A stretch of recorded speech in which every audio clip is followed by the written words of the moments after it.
మొదటి సినిమాతోనే ప్రయోగాలు చేసి ఈ తరం హీరోలు టాలీవుడ్ లో మంచి హిట్స్ అందుకుంటున్నారు.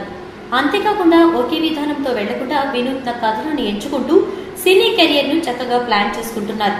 ముఖ్యంగా రెమ్యూనరేషన్ ఎక్కువ ఇస్తామని ఆఫర్లు వస్తున్నా అనవసరమైన కథలను ఓకే చేయడం లేదు. అలాంటి ఆలోచనలతో కెరీర్ ను ప్లాన్ చేసుకుంటున్న వారిలో విజయ్ దేవరకొండ ఒకరు. పెళ్లి చూపులు సినిమాతో అనూహ్య విజయాన్ని అందుకున్న ఈ యంగ్ హీరో తనదైన శైలిలో సినిమాలను తీస్తున్నాడు. అయితే తన రెండవ సినిమా ద్వారక అంతగా ఆకట్టుకోకపోవడంతో ఈసారి ఎలా అయినా అర్జున్ రెడ్డి సినిమాతో హిట్ కొట్టాలని చూస్తున్నాడు.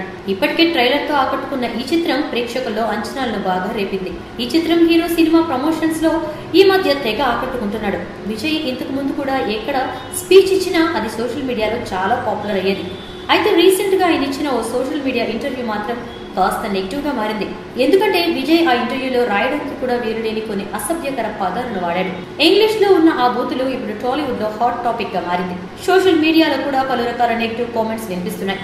విజయ్ దేవరకొండ తన అర్జున్ రెడ్డి సినిమా పాత్ర నుంచి ఇంకా బయటకు రాలేనట్లు ఉన్నాడని నెటిజన్లు కామెంట్ చేస్తున్నారు. కెరీర్ ఆరంభంలోనే ఇలాంటి మాటలు వాడడం మంచిది కాదని అంటున్నారు మరికొందరు. ఇక అర్జున్ రెడ్డి సినిమా ఈ నెల 26న ప్రేక్షకుల ముందుకి రాబోతోంది.